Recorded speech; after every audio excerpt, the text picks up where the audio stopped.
I'm super, super thrilled and happy that I can share this wonderful film with you, and the filmmakers are here too.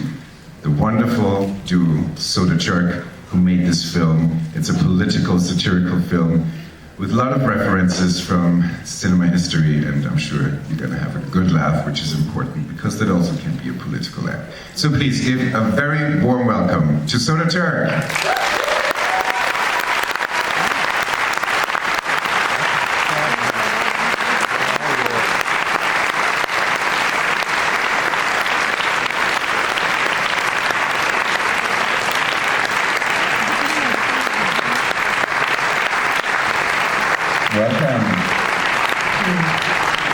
We'll be, of course, back after the film for a Q&A, so stay seated and ask your questions, but maybe a few words before. Sure.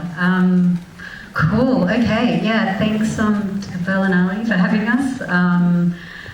Obviously, there's nowhere in the world we'd rather be to share our film than here. Thank you to Michael and Bart for vibing Hello Dankness for the Panorama program. And shit, thank you so much for coming. This is really amazing. So we're not much for orations, but we thought we would write a short text to read to sort of kick things off. Okay, what if I told you this is not a story about a bad orange man? That it was not one thing but a long lurch that built into a mimetic shitstorm and then a tipping point? What if I told you this begins not with a bang, but with a dial-up tone? Maybe the real psyops are the friends we made along the way. Maybe this is all hashtag too soon or too late or too cringe. Maybe satire is a question. Maybe Bob Fosse knows the answer.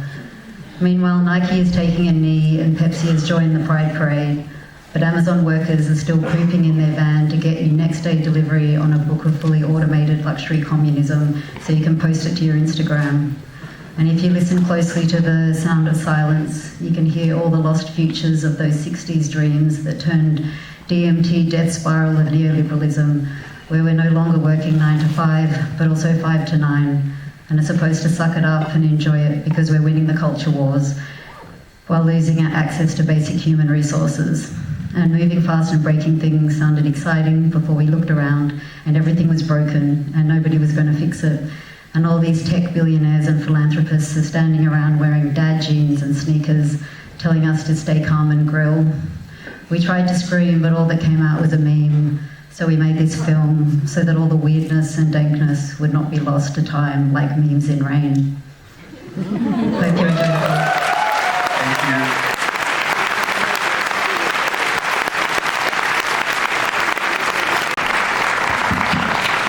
So please welcome Soderbergh on stage again.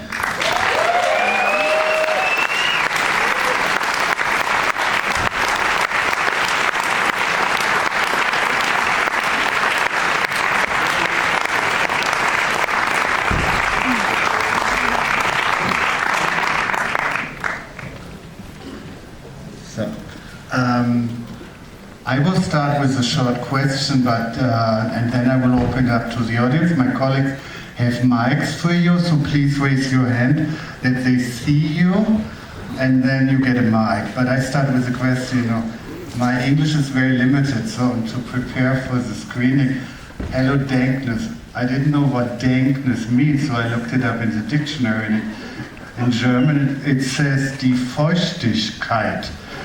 So this didn't make sense to me, even after seeing the film now. So maybe you can explain it to my limited understanding a little bit. Maybe you can translate that for me. The Feuchtigkeit is the wetness. So in German, so would say, and it doesn't. You know, I didn't know the word dankness. So, and even in your opening speech, you mentioned dankness again. So maybe you can, if you want. If you don't want, you don't need to, but if you want. Yeah, well it does, I think the word starts as a wetness, and then because weed, you know, when it's really wet, like dank weed, it means that it's really potent weed, and so things, marijuana.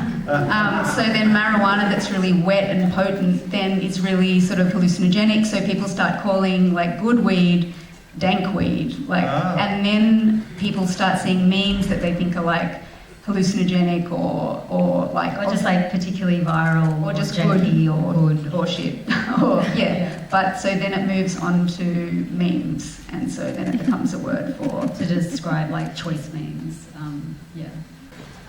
Yeah, we worked on it for about 4 years. Yeah, we'd begun in 2019, and you know, when we began then, we were sort of interested in making a film to sort of document the strangeness, the dankness of the year 2016, and what we saw as you know, a sort of particularly bizarre time when you know, things had become sort of unreal and surreal, and US politics sort of there was a sense of this disintegration of reality. But then, of course, you know, 2020 happened, and that was like a dumpster fire of a year in itself, and so it kind of like, you know, we had to sort of move to fold all those events into sort of this ongoing narrative. Yeah, and I guess, yes, no media lawyer. We don't clear any of our samples, so yes, it definitely exists in a very vague, vexed area of the law.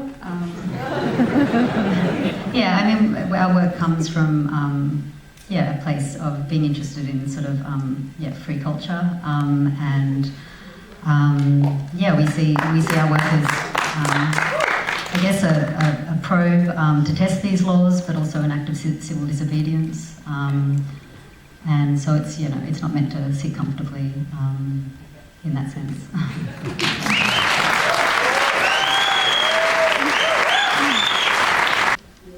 Yeah, I don't know. In some ways it's interesting because it is sort of, you know, based on these kind of mimetic ideas and has this kind of encoded sort of quality to it that really comes from the internet. And then in another way it's like kind of the opposite of that. I mean, what kind of crazy is it to make like a whole, like something that just goes on and on and on and on, and you know, in this sort of narrative feature seems like the most unlike a meme that you could possibly do. It seems like really old school, and so I guess it's those two things.